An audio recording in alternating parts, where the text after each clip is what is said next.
Hello friends, ताई आपण लोणीला आलोय. मग काही उन्हाळ्याची कामं करायची की नाही? हो मानसी, करूयात. चल आज बनवूयात बटाटा चिप्स. चिप्स बनवण्यासाठी आम्ही घेतलेत 5 किलो बटाटे. आता या सर्व बटाट्यांची साल काढून घ्यायची. पहा, सर्व बटाट्यांची साल काढून घेतलीत. आता किसणीने मस्त चिप्स बनवूयात. चिप्स जेवढे पातळ असतील तेवढेच कुरकुरीत आणि टेस्टीही लागतील. बटाट्याचे चिप्स करत असतानाच एक टिपात स्वच्छ पाणी घ्यायचंय आणि हे सर्व चिप्स स्वच्छ पाण्यात ठेवायचे. या पाण्यात थोडी तुरटी फिरवायची म्हणजे आपले चिप्स पांढरे शुभ्र होतील. दुसऱ्या दिवशी सकाळी हे बटाटा चिप्स उकडून घ्यायचे. त्यासाठी गॅसवर मोठ्या पातेल्यात थोडं पाणी गरम करून मीठ टाकूयात आणि हे बटाट्याचे चिप्स उकडून घ्यायचे.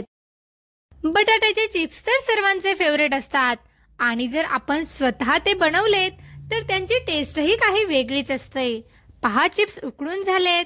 आता सगळे चिप्स उकडून घेऊ आणि मग त्यानंतर उन्हांमध्ये वाळूया.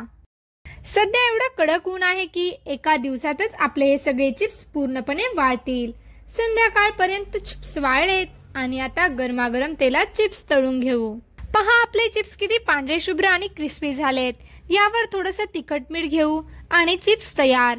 तुम्ही सुद्धा ही रेसिपी नक्कीच ट्राय करून पहा. Bye bye.